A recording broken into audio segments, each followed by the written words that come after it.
Dans un rapide flashback, on voit alors les instants précédant le procès de Keita et comment Iguruma avait brutalement tué le procureur et le juge. Réfléchissant à cela, il ajoute que Yuji sait à quel point c'est désagréable.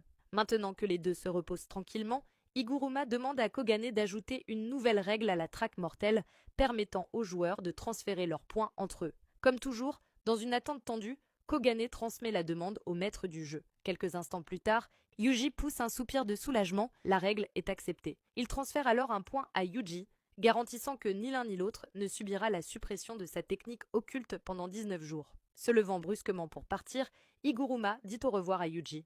Mais ce dernier lui demande d'attendre une seconde et lui demande ce qu'il compte faire maintenant. Iguruma répond qu'il a gagné ses 2 points supplémentaires en tuant un juge et un procureur avant son arrivée à Tokyo. Il ajoute que, dès que la barrière sera levée, il ira se livrer à la police. En attendant, il compte réfléchir à la meilleure façon de se rendre utile et précise que s'il reste avec Yuji, il finira par se détester de plus en plus et que ce n'est pas un reproche. Le GOAT quitte ensuite le théâtre, laissant Yuji seul à ruminer la situation malgré le succès de sa mission.